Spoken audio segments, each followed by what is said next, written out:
Hi, I'm Andrew Shearer, and you're watching Talking Through the Trailers, brought to you by OnlineAthens.com.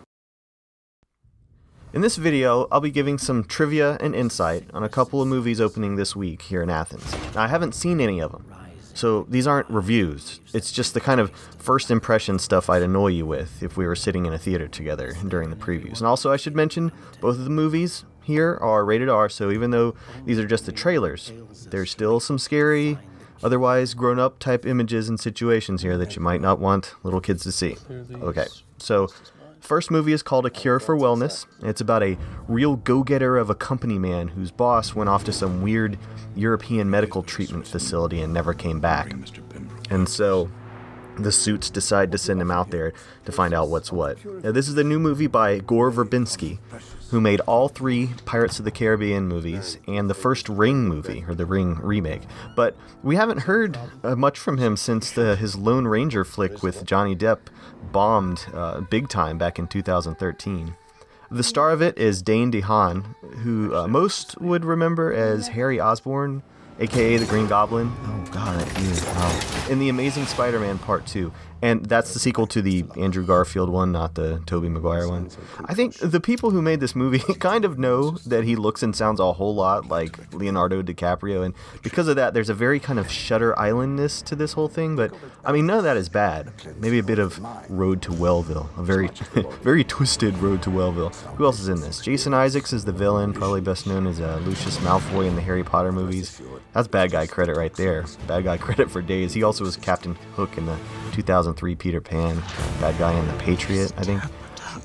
A Cure for Wellness falls under the clinical horror subcategory. We don't see much of these made anymore, and everything is either supernatural or really gritty as far as big screen scary movies go. But I like these because there's a science fiction element to them too. This movie is like 2.5 hours long though, so I don't know if I like them that much. But I mean, Gore Verbinski made The Ring. That was one of the scariest. It's still one of the scariest movies that I've ever been to see in the theater. I mean, this definitely looks freaky. I haven't been interested in like any big horror releases in a while. This looks really exciting. So here we have Fist Fight, a new comedy, a new R-rated comedy. I don't really go see many of those. They tend to be kind of bro-y, you know what I mean? But this one I really like the concept of. And there's a certain someone in it who I'm a really big fan of. Actually, a few people. So as it turns out, I kind of can't wait to see Fist Fight. It's about a high school teacher who gets another teacher fired. And so the fired teacher challenges him to a fight after school. I mean, that's a good idea, right? I mean, for a movie, not getting in a fight. So Nice Guy Teacher is played by Charlie Day, who most know from the TV show It's Always Sunny in Philadelphia, but movie people know him from Horrible Bosses, another R-rated comedy. I saw part 1, but not part 2 of that. Was it good? The women in movies like this tend to just be really underwritten. Don't get me going on the Hangover movies. Anyway, Bad Guy Teacher is played by Ice Cube. Isn't that awesome? I'm a big fan of the Friday series, and I'm old enough to remember a time when Ice Cube was just starting his acting career. And it was hard for people to see him as anything but a very serious person. So the Friday movies, and really all the subsequent comedies he was in, and even movies where he played a hero, were kind of a departure from the image that he had as a musician. So I really like seeing him in a part like this, because I know he can go there really easily. And I also like several of the supporting cast here. Christina Hendricks, Tracy Morgan, Kumail Nanjiani, Joanna Garcia, Jillian Bell. Kim Whitley, at the very beginning of the trailer, she's the one that was playing the operator. She was Uncle Elroy's girlfriend, Sugar, in Next Friday. She's the one that licked Ice Cube's face.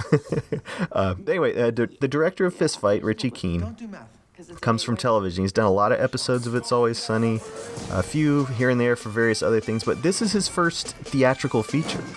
And the writers don't have many credits to speak of, but their next project is a sequel to Wedding Crashers, which is exactly the kind of movie I was talking about a minute ago. I just don't like stuff like that. But I do like Ice Cube, so maybe they'll put him in Wedding Crashers too. I don't know. Maybe I'll see it if they do.